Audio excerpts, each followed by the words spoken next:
Glória a Deus. Pai do Senhor a todos meus irmãos e minhas irmãs. Estou aqui novamente, Pastor Geraldo, para ministrar mais uma palavra, também fazer uma oração, em nome de Jesus Cristo. Eu estou continuando fazendo o vídeo número 12, para concluir o assunto do vídeo 11, que não foi concluído. Eu quero chegar aqui em Gênesis, capítulo 1 e capítulo 2, para desfazer uma grande confusão de interpretação dos críticos e dos estudiosos da Sagrada Escritura. Mas antes quero fazer uma pequena oração para iniciar a palavra. O Salmo 27, primeiro versículo. O Senhor é a minha luz e a minha salvação. A quem temerei? O Senhor é a força da minha vida. De quem me recearei? Glórias a Deus. Nós sabemos que o nosso Senhor, nosso Salvador Jesus Cristo, Ele é vencedor. E se cremos nele, nós também seremos vencedores com Ele. Amém? Glórias a Deus.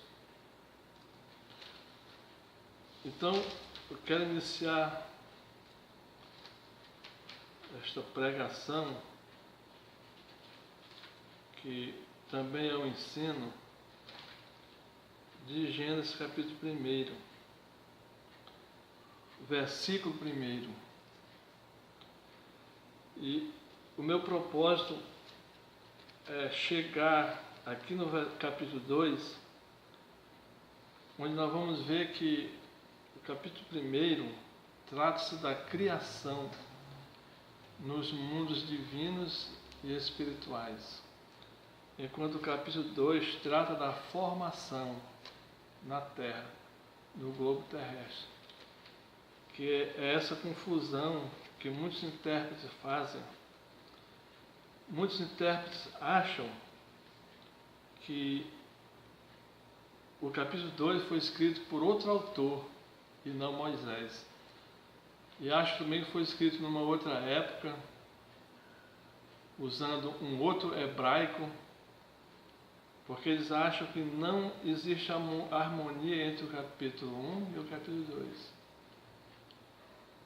Mas o meu propósito é mostrar que existe sim harmonia e é uma perfeita continuidade. Então, quando entendemos isso, nós compreendemos o que nos ensina verdadeiramente a Sagrada Escritura.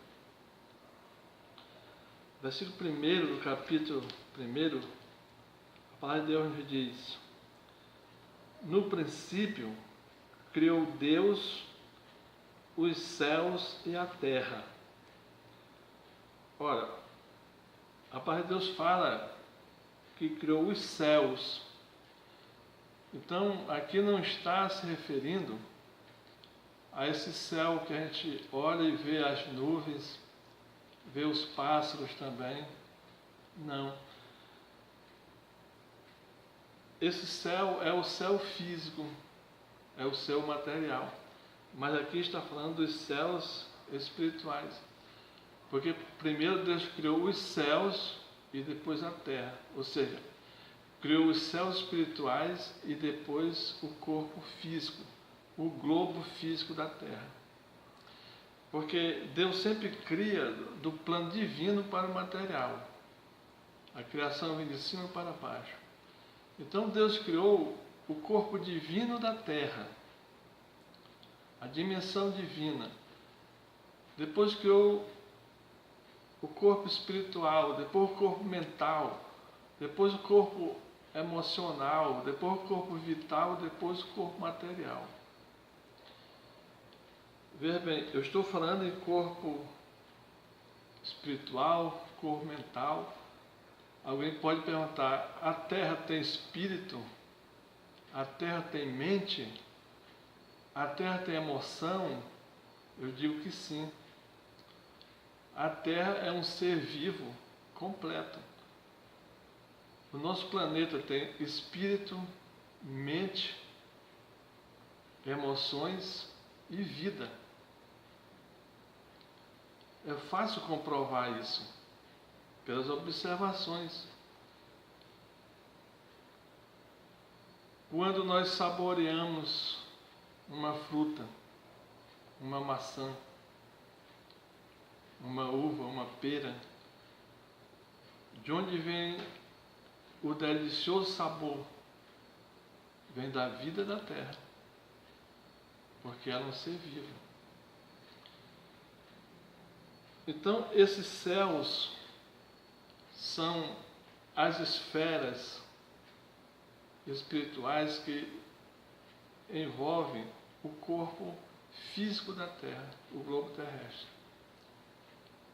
Primeiro Deus os criou e por último formou o globo terrestre. E como na criação, na natureza, no universo, tudo tem analogia, conforme Deus criou os mundos que envolvem a Terra, também criou a nós, criou o nosso corpo divino,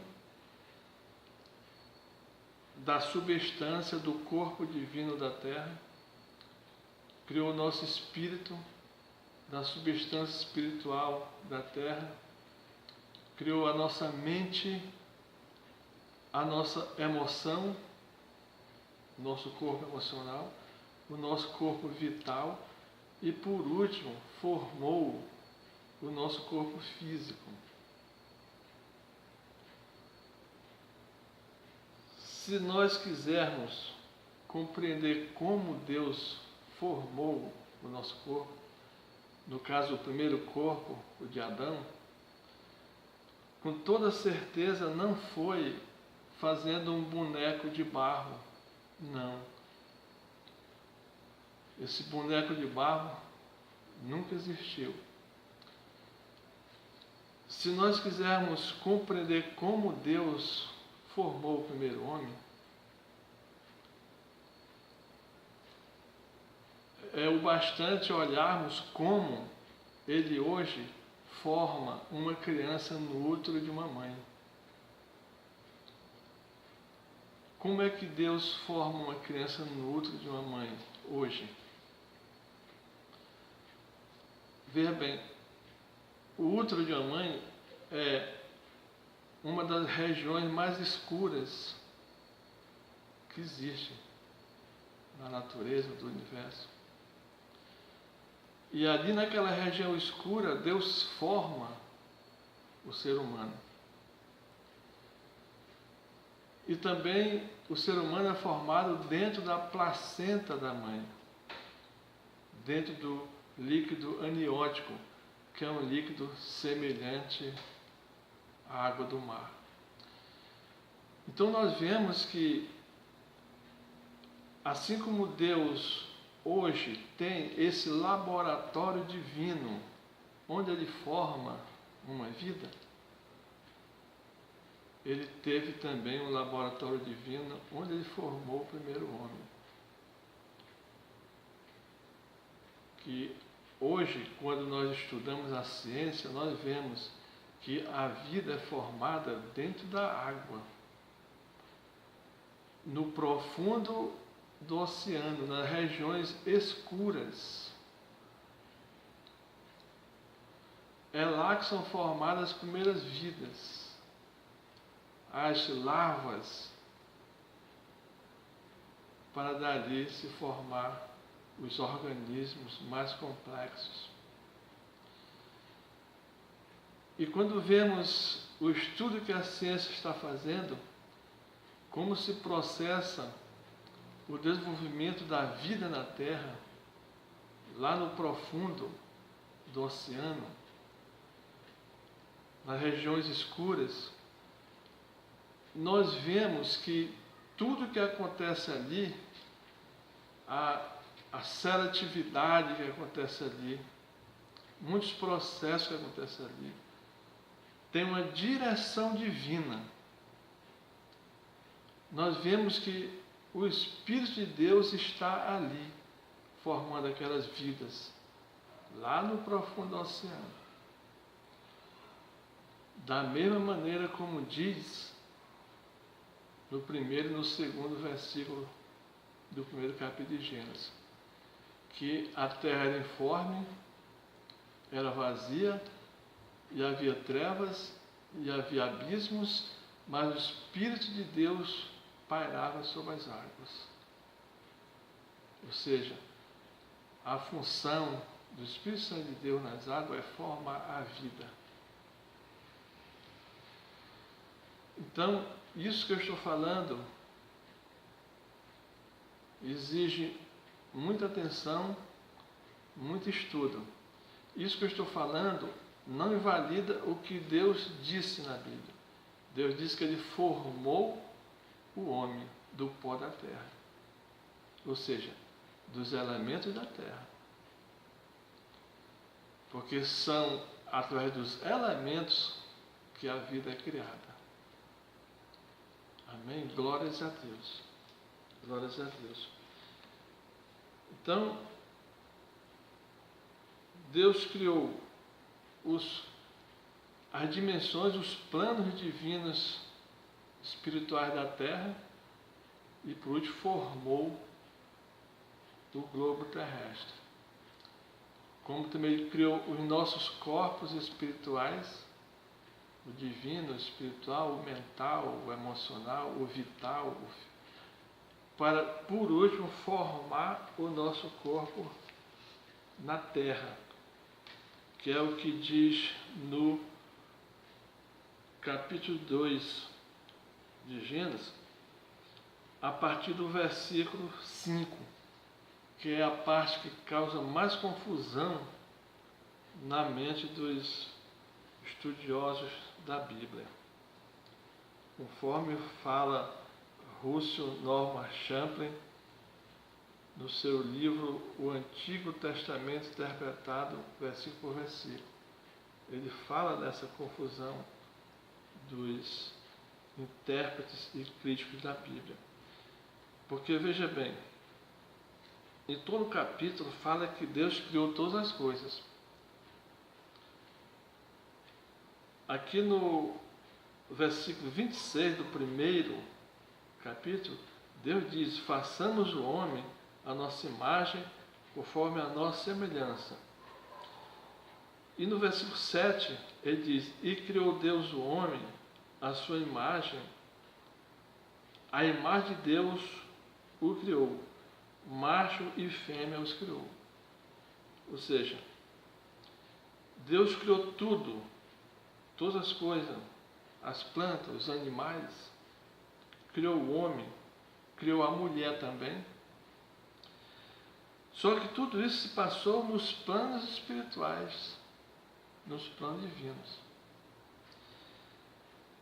Agora sim, no capítulo 2 e versículo 5 é que vai se iniciar a formação no plano físico da terra. Diz assim o versículo 5 do capítulo 2: toda planta do campo ainda não estava na terra. Veja bem, Deus já tinha criado as plantas, as ervas e tudo que ele precisava. Certo, tinha criado, mas nos planos espirituais da terra. Agora, no globo terreno, as plantas ainda não existiam. Agora que Deus ia formar. Toda planta do campo ainda não estava na terra, no globo terrestre. E toda erva do campo ainda não brotava, porque ainda o Senhor Deus não tinha feito chover sobre a terra, e não havia homem para lavrar a terra. Está vendo? Veja bem. Deus já tinha criado o homem e a mulher no plano divino, no plano espiritual. Mas aqui ele ainda não tinha formado o homem na terra. Não tinha. Não tinha homem na terra, não tinha planta ainda. Versículo 6. Um vapor, porém, subia da terra e regava toda a face da terra. Por quê? Porque a terra ainda estava se esfriando. Porque no início da formação da terra, ela era fogo. Fogo. Durante milhões de anos ela foi se esfriando. E aqui ainda está saindo o vapor da terra. Ou seja, não tinha condições de formar o homem ainda.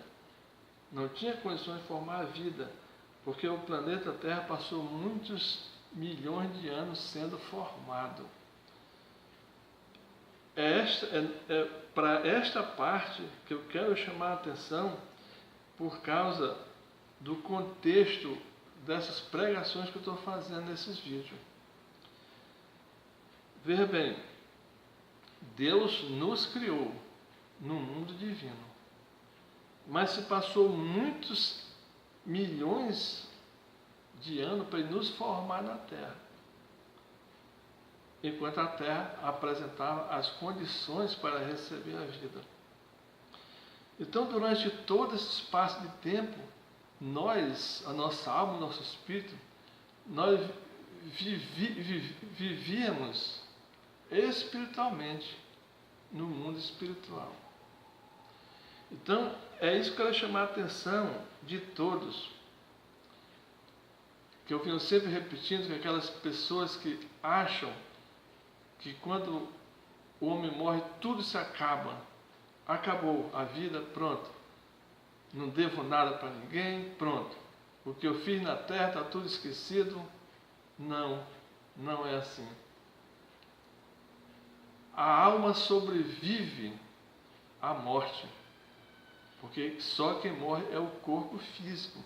Mas nós temos mais 6 corpos vivos.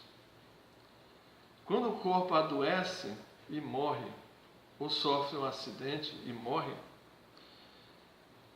nós permanecemos com o nosso corpo vital, que é um corpo todo organizado, com todos os órgãos. Assim como nós temos um cérebro e um coração no nosso corpo físico, nós também temos um cérebro e um coração no nosso corpo vital. Permanece também o nosso corpo emocional, o nosso corpo mental, o nosso corpo espiritual e o nosso corpo divino, que é o que nos liga a Deus. O corpo ficou para trás, vai se desmanchar, vai voltar ao pó. Mas nós permanecemos com o nosso ser que é eterno, que viveu nesse período aqui, entre a criação no mundo divino e a formação do corpo na Terra. Durante todos esses milhões de anos, nós vivemos no mundo espiritual, sem corpo, porque o nosso ser espiritual não precisa do corpo para viver. Ele tem vida própria.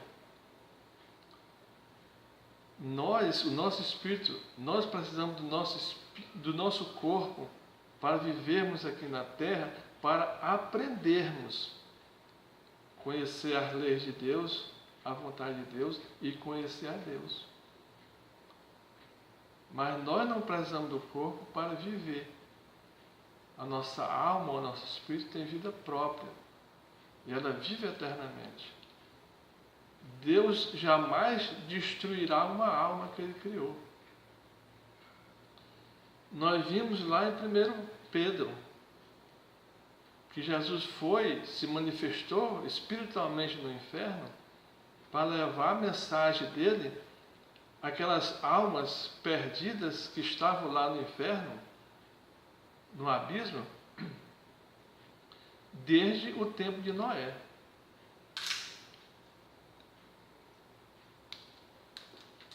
Muitos anos. Então, esta é a grande prova que eu quero que todos se convençam dessa verdade. de que a nossa alma permanece viva depois da morte. Nós permanecemos sendo nós mesmos, nós permanecemos sendo a nossa essência, o nosso pensamento, a nossa consciência, a nossa individualidade, a nossa personalidade. Nada muda.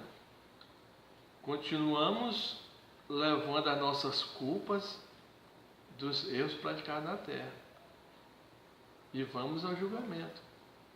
Como já falei lá em Hebreus, capítulo 9, versículo 27. Ao homem é dado morrer uma vez, vindo a seguir o juízo. Porque quando morremos, permanecemos vivos.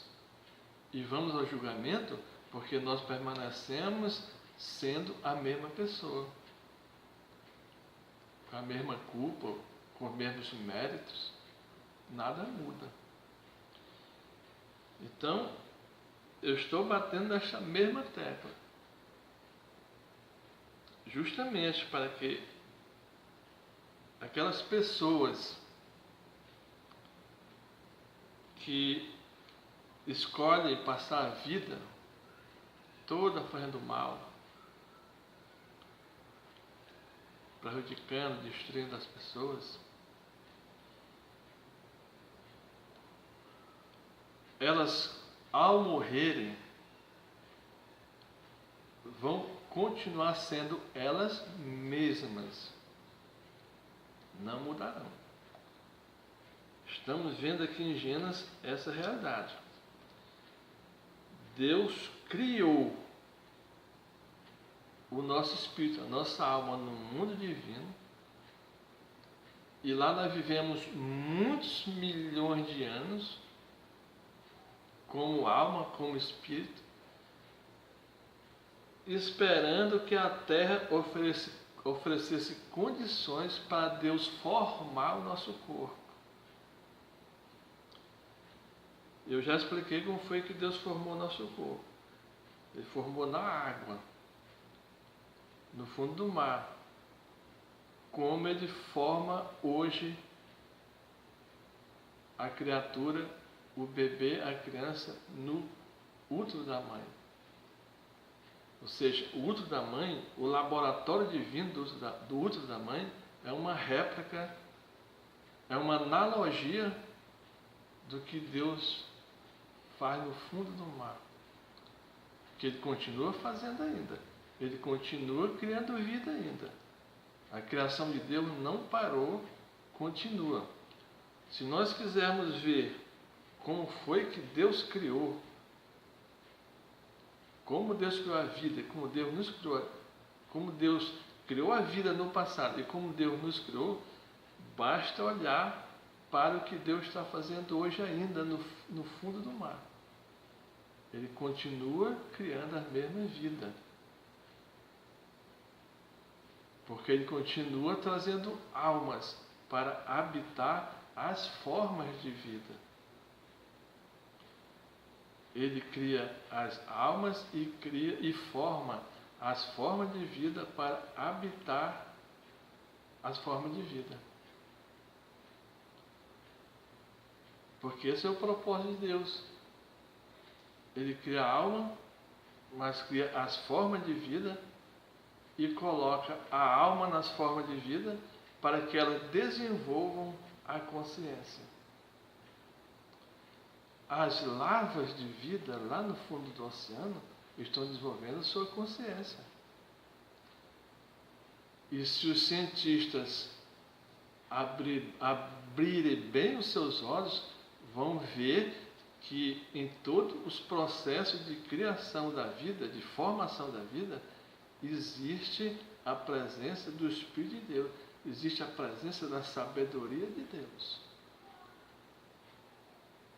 O cientista precisa abrir os olhos para isso.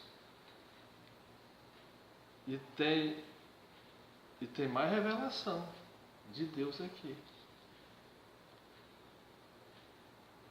Possivelmente, em outros vídeos eu vou entrar nessa outra nesses outros assuntos. Mas, por enquanto, eu quero me ater neste propósito, de que a alma ela viveu sem o corpo durante muito tempo, e agora, depois que o homem morre, ela permanece vivendo da mesma maneira. Glórias a Deus. Mas a respeito da criação da vida, tem muito mais revelação de Deus para nós aqui. Então, no versículo 7, e formou o Senhor Deus o homem do pó da terra, soprou em seus narizes o fôlego da vida, e o homem foi feito alma vivente. Ou seja, depois que Deus formou o corpo do homem, que não foi rapidinho, não foi ligeirinho, foi durante muitos milhões de anos. Aí ele colocou o Espírito que ele tinha formado no mundo divino na forma humana, para começar a desenvolver a sua consciência aqui na Terra. Glórias a Deus.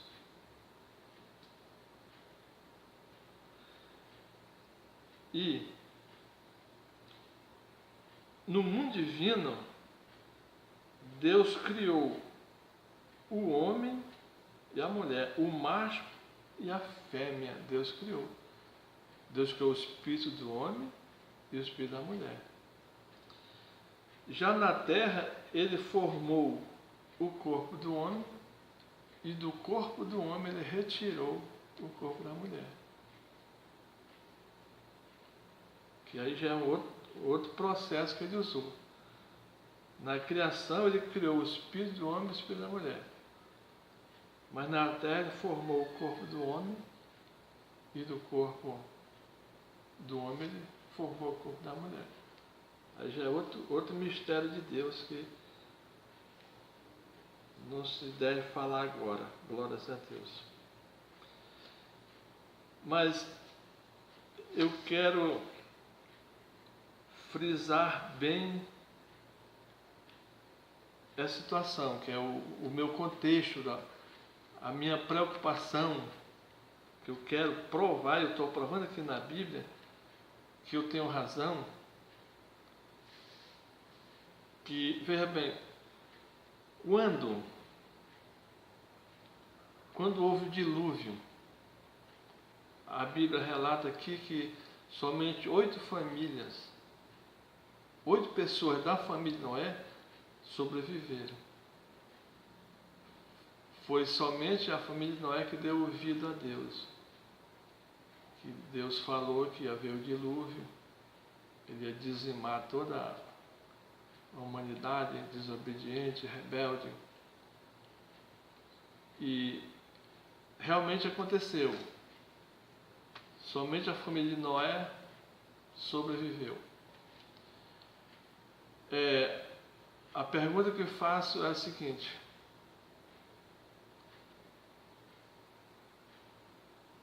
toda a humanidade daquela época morreu.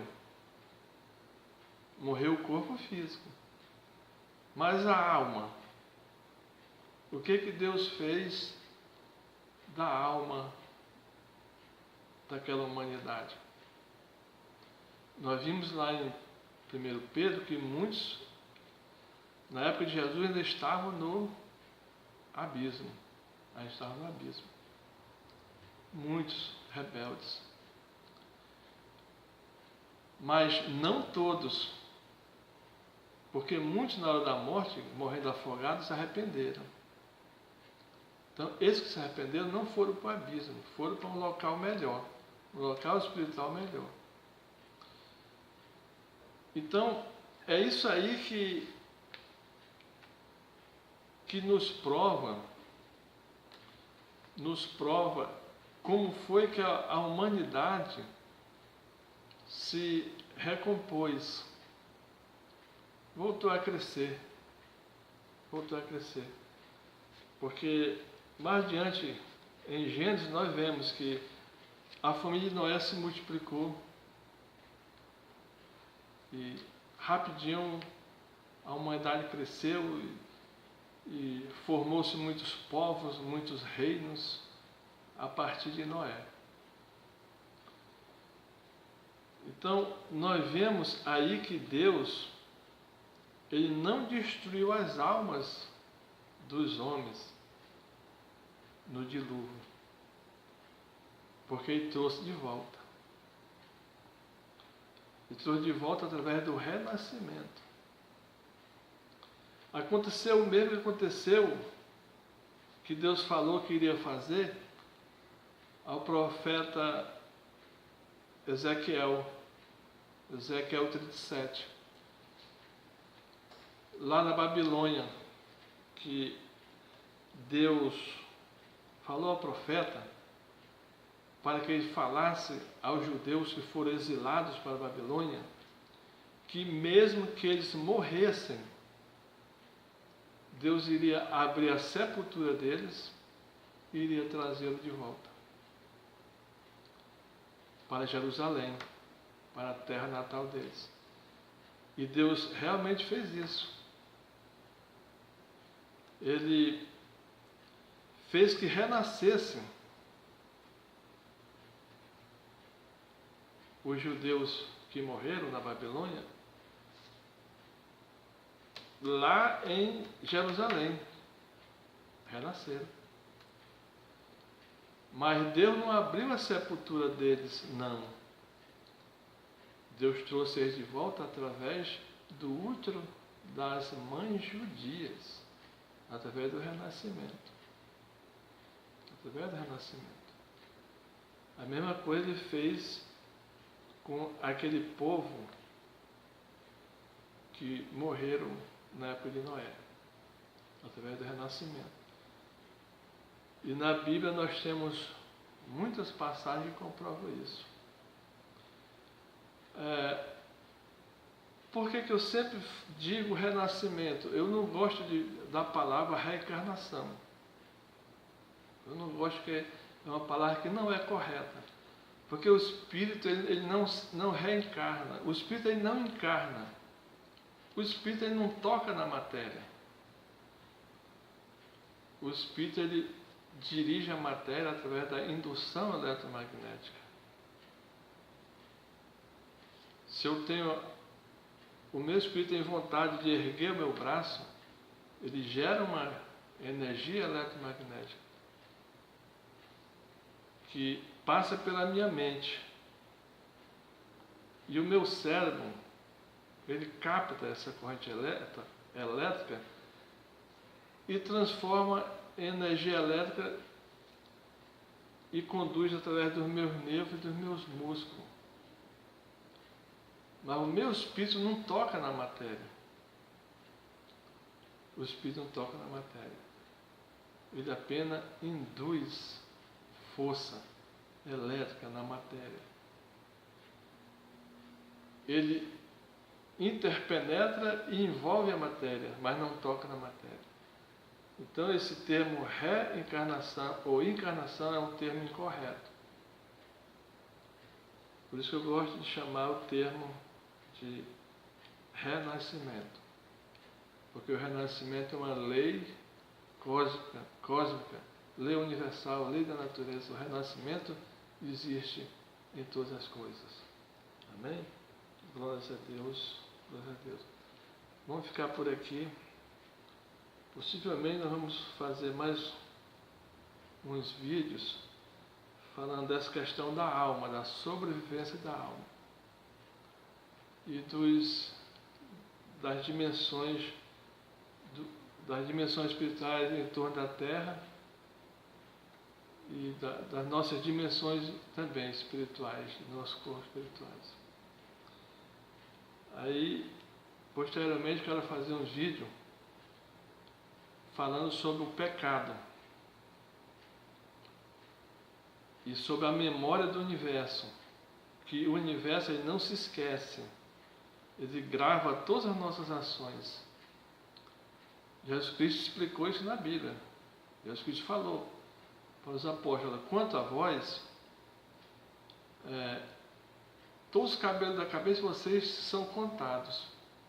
Então existe uma memória universal que memoriza cada ato, cada palavra que nós fazemos, que nós cometemos. E depois o universo, ele cobra da gente, porque fica registrado na memória dele. O universo tem memória, tudo tem memória. Na Bíblia nós vemos que as pedras têm memória, a terra tem memória, tudo tem memória. Tudo que Deus criou tem vida e tem memória. Amém? Glórias a Deus. Então eu quero fazer uma oração em nome de Jesus Cristo, para que Ele nos ilumine. Nós precisamos de muita iluminação para entender o mistério da vida. Senhor nosso Deus, nosso Pai, glórias te dou, Senhor, e te agradeço por este momento de oração. Obrigado, meu Deus, pela oportunidade que o Senhor nos dá de estar falando essas palavras aos teus filhos. Eu peço, Senhor, que essas palavras sejam luz, iluminando a mente e o coração de todos, quebrando os preconceitos, quebrando as mentiras que geralmente estão dominando por aí, por toda parte. Eu espero, Senhor, que essas palavras cheguem, meu Deus, ao ouvido de muitos. E que o Senhor use essas palavras, Senhor, para levar esclarecimento e iluminação à mente dos teus filhos, em nome de Jesus Cristo. Porque este é o propósito do nosso Deus. Jesus Cristo falou: conhecereis a verdade vos libertará. Então, a verdade, ela nos liberta, porque ela nos ilumina. Obrigado, meu Deus. Obrigado, meu Deus. Glórias a Deus. Glória seja dada ao nosso Deus. Sempre. Amém. Glórias a Deus.